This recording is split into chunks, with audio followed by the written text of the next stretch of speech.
Hello and welcome to PhDtalk. My name is Miriam and I'm the host in this podcast where I interview PhD students to let them talk about their topics and struggles and joys, and where me and others share tips with you to make your life as a PhD student more effective, less stressful, and most importantly, more fun. In today's episode, I'm speaking to Catarina.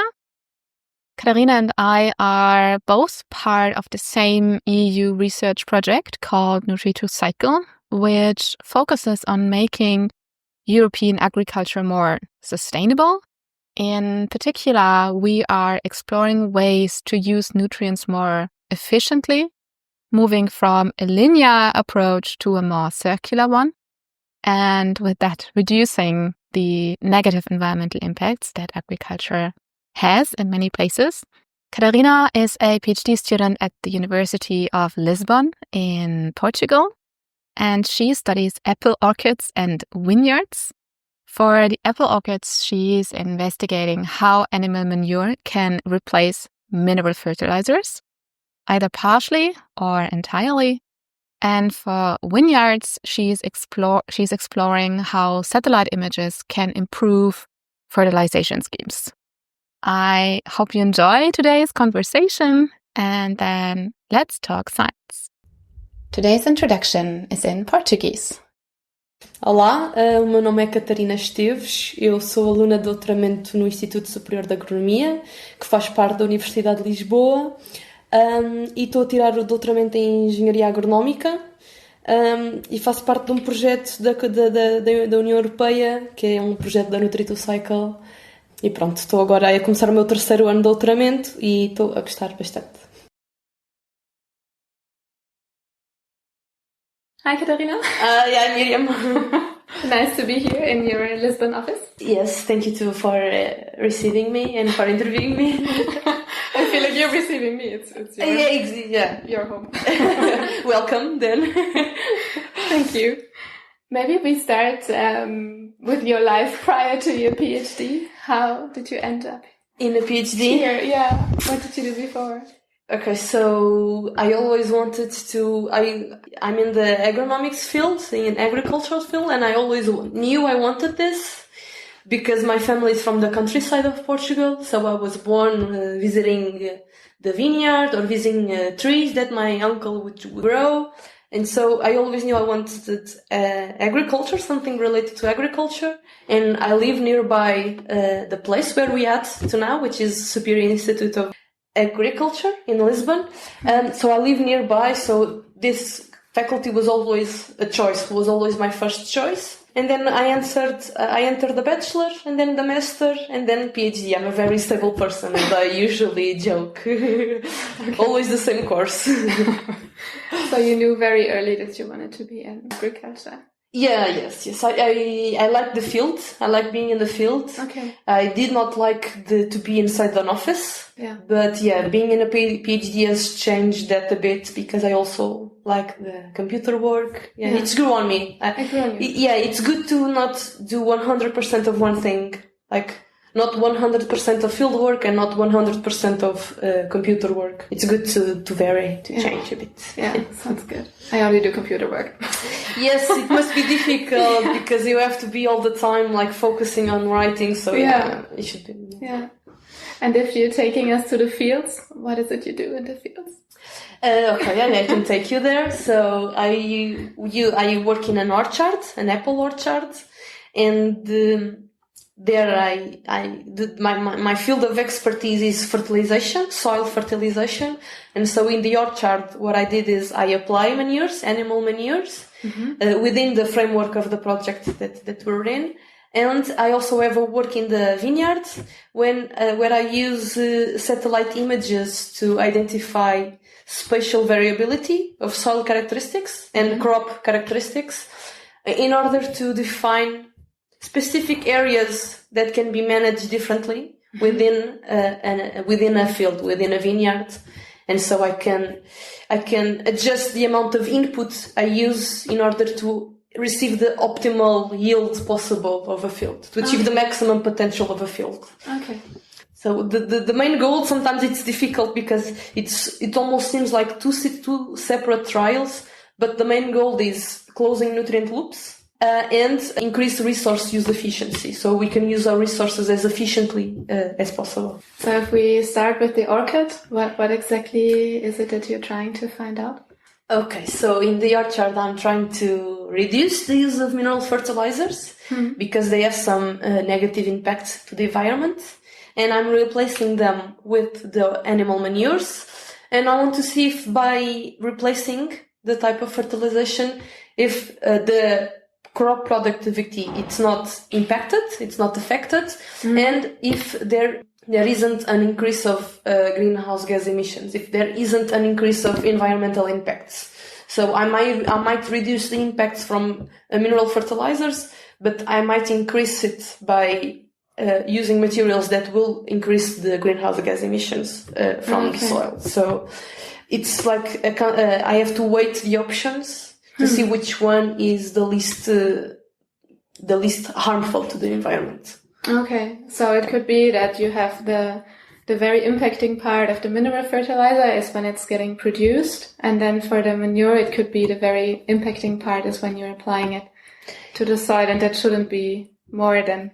Exactly, exactly. The most damaging part of the mineral might be the production, and then when its application it's not well done. For instance, when you apply an excess of the nutrients, they will leach. For instance, they will damage like the water underneath the soil. So there are some impacts, but mostly are in the production. Whereas in the organic materials, the animal manures, using them as the fertilizers might be an issue, but they also have a lot of emissions before that, like during emission of the cows inside the husbandry. So yes, a lot of the steps of the livestock production has greenhouse gas emissions, and I'm only focusing on the soil application.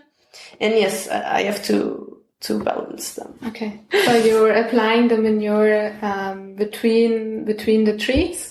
And then you're looking at the emissions from the soil, and you are looking at how the apples change or how the yields change and how...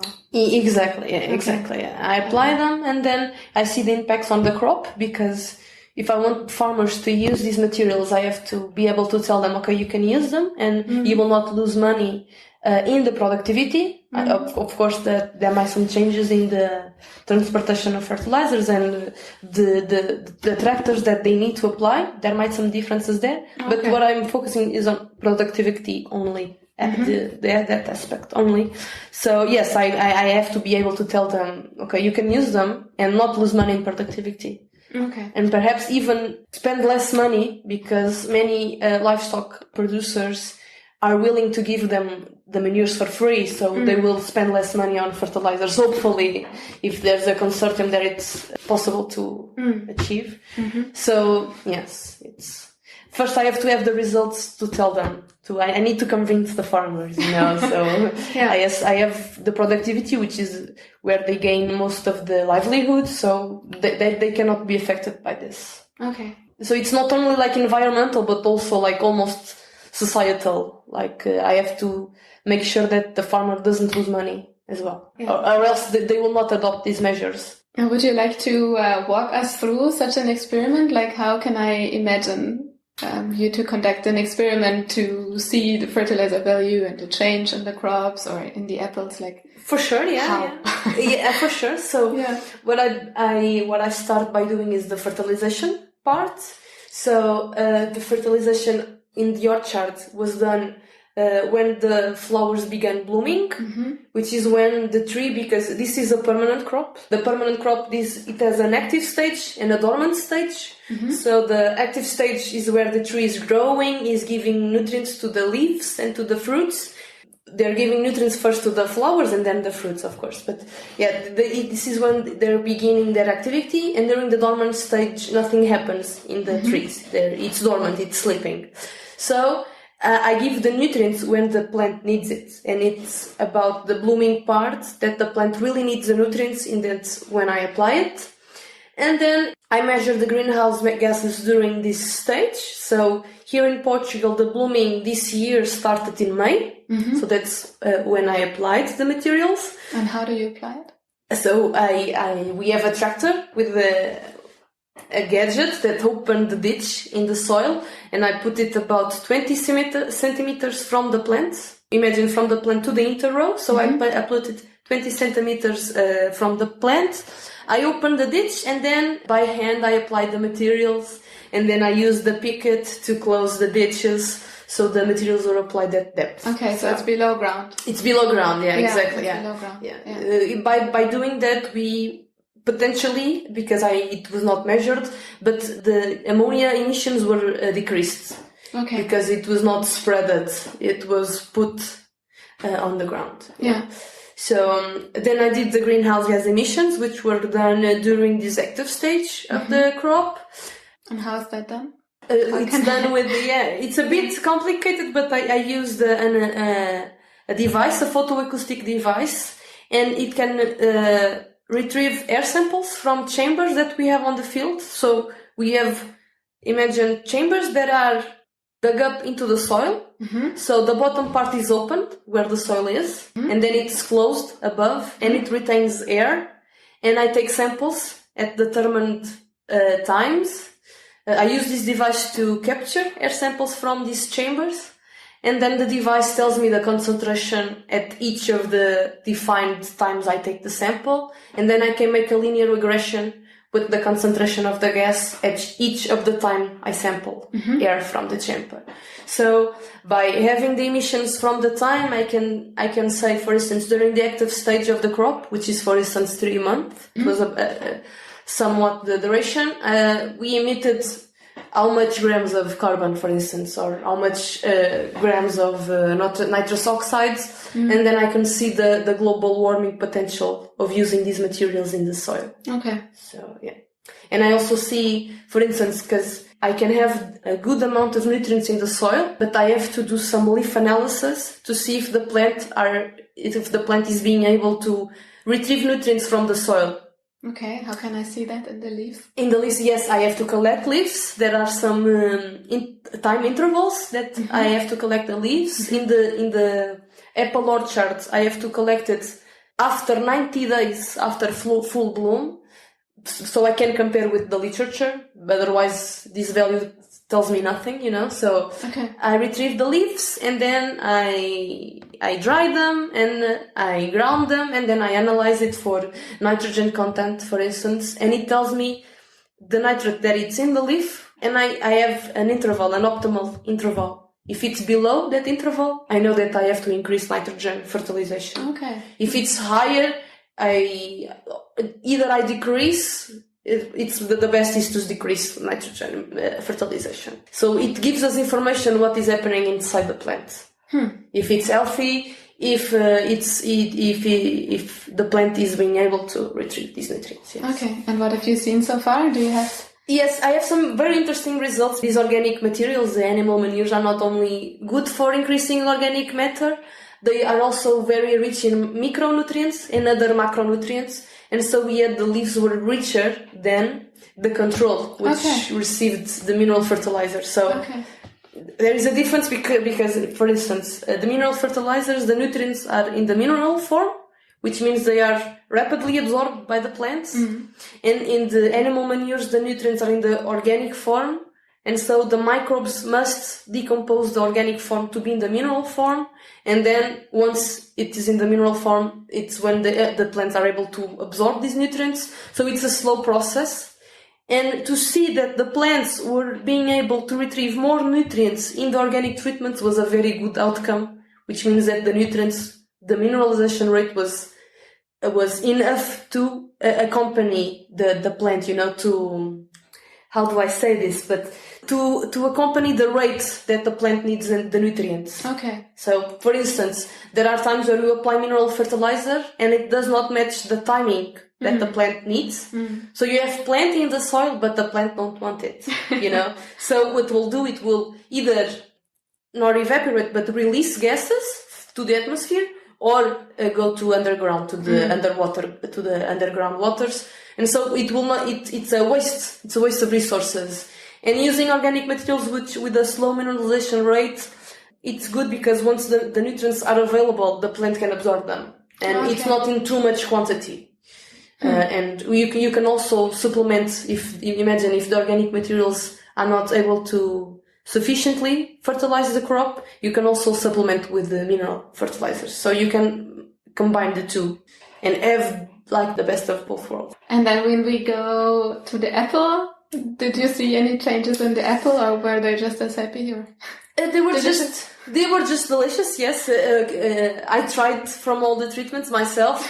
I'm not an expert, but I was not able to see differences. But I did some samples, and I did determine the sugar content of the juice of the apples, and also the firmness of the flesh, not flesh, but the firmness of the fruit. And we did some differences, but not significant. So these parameters are used to see if the consumer will accept the fruit, and these parameters were all within the consumer acceptance parameters, so the consumers will like it, and there are no differences whatsoever. So for now, it seems like there is actually no negative effects from using manure. Is that they did increase greenhouse gas emissions. It was the bad part, because the supplementation with these organic materials increased microbial activity. Which increased all the chemical reactions that were happening in the soil, and so we did have an increase of methane and nitrous oxide.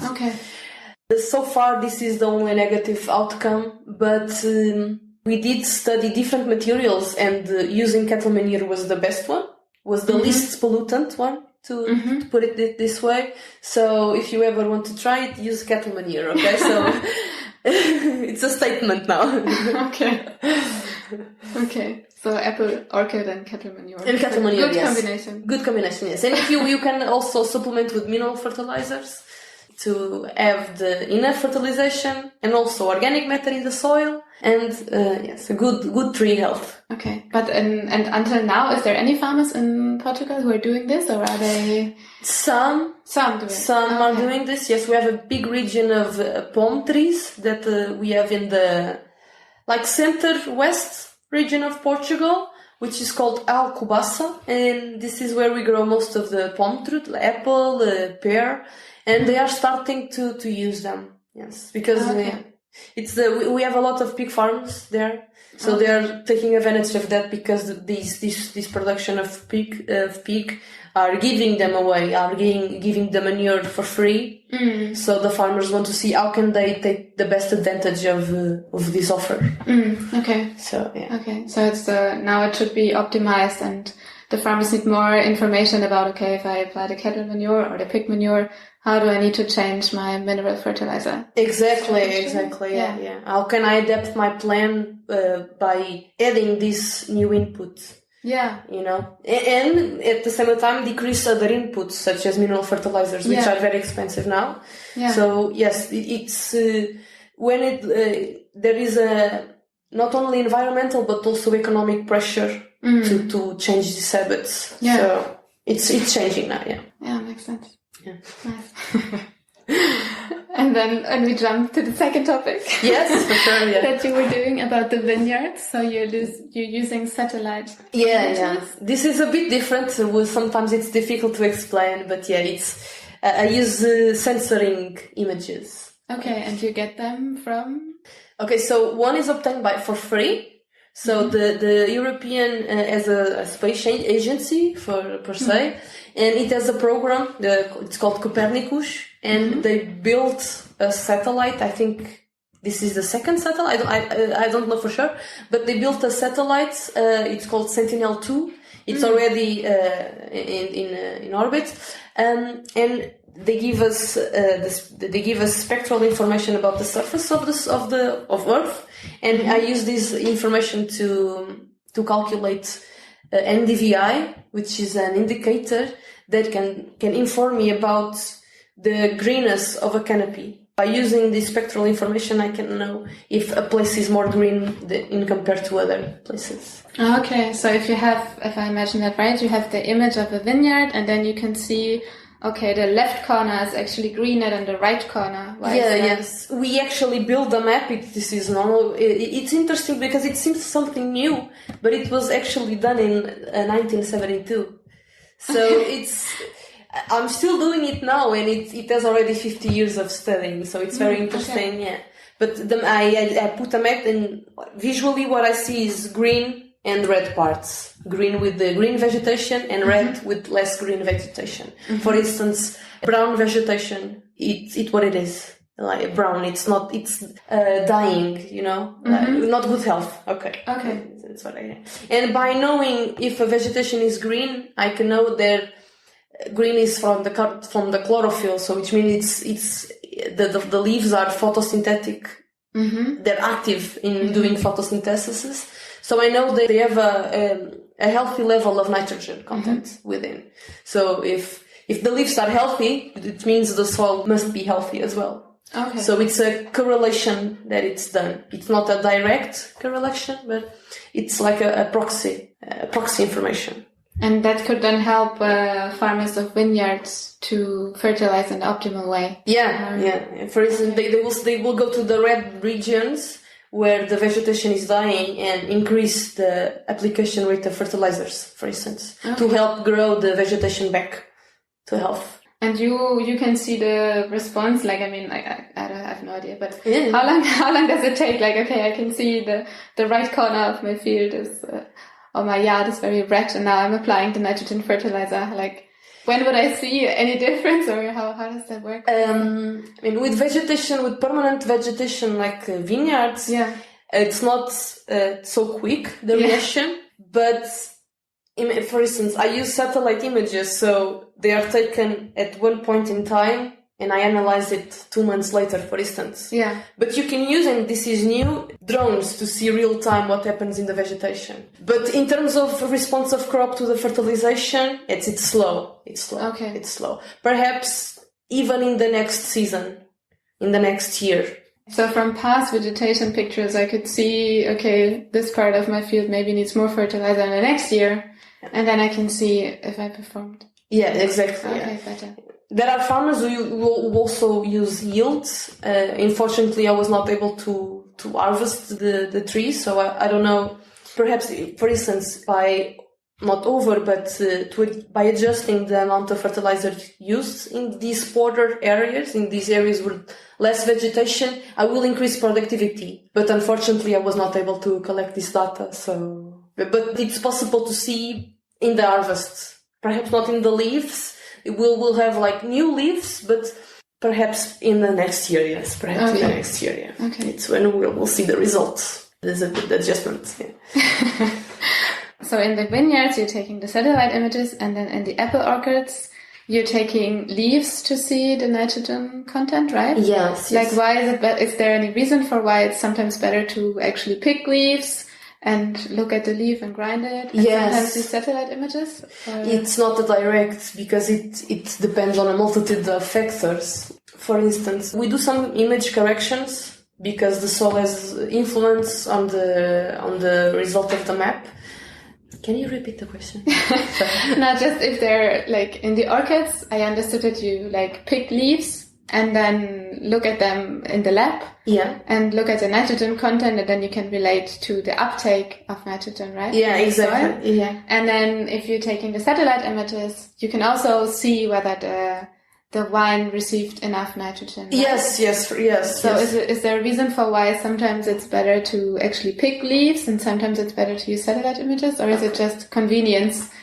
It's just convenience, yes. You should always take some ground truth soils, either soil samples and also leaf analysis. It's very important to have that evaluation as well, because what the satellite images yes, it can tell us about the greenness, but it's also very important to go to the field and see for yourself. Okay. So every year it's actually recommended in the legislation that you do that every year. Every year you do leaf analysis. But the importance of using these images for me was to, within, let's imagine 10 hectares, it's to define specific regions.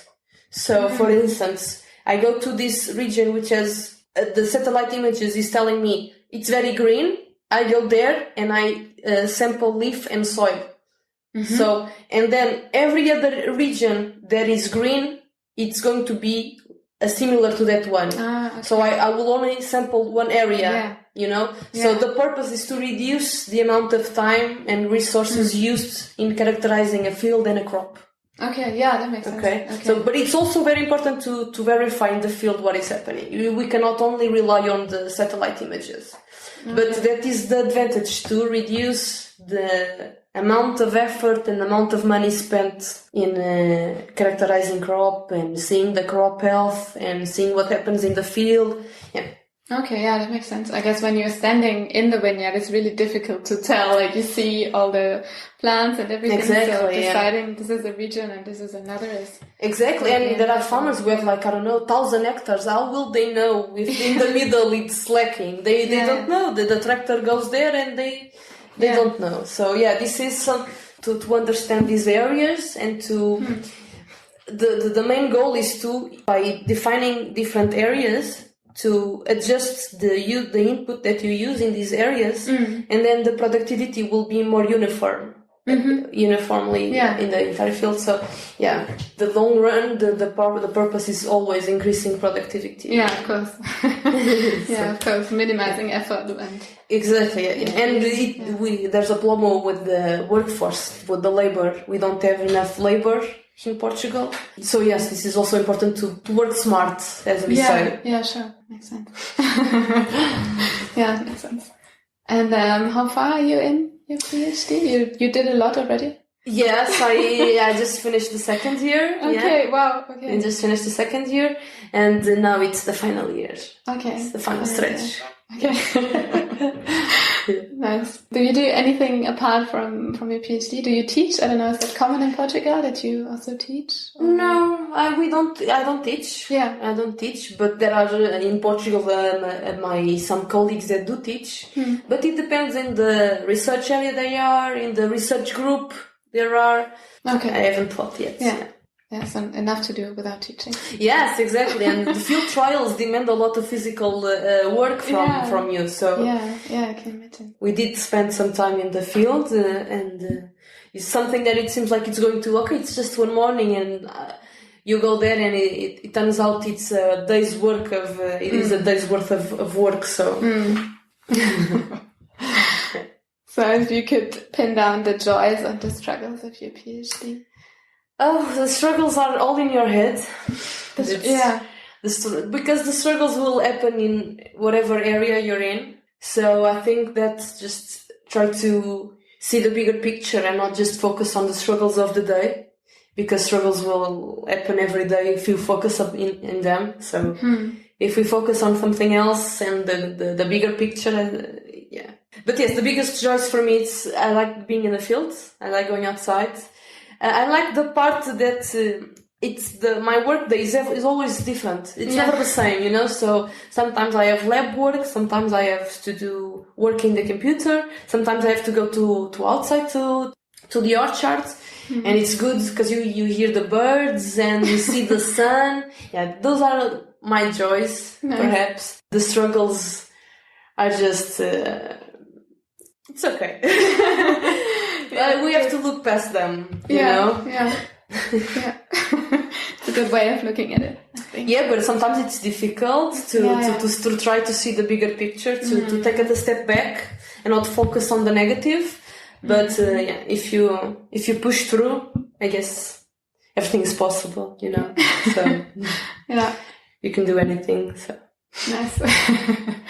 Is that also an advice you would give your younger self? My younger self. You can do anything. Yes, look at the bigger picture. Stop focusing on the negative parts, and everything will eventually work out, and everything does work out eventually. Yeah. So just enjoy the journey and have fun. Yes, it was my advice. Yeah.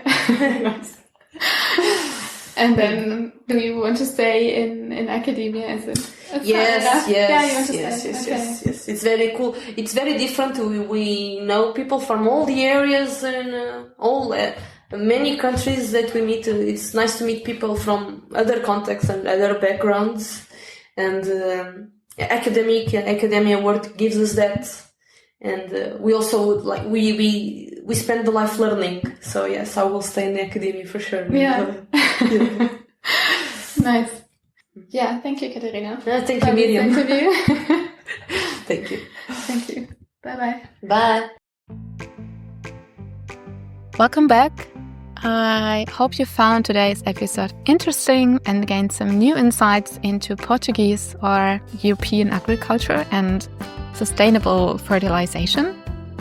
If you enjoyed this conversation, then I and we would love to hear your thoughts. Leave a comment below. And if you think someone else might find this interesting, then share with them.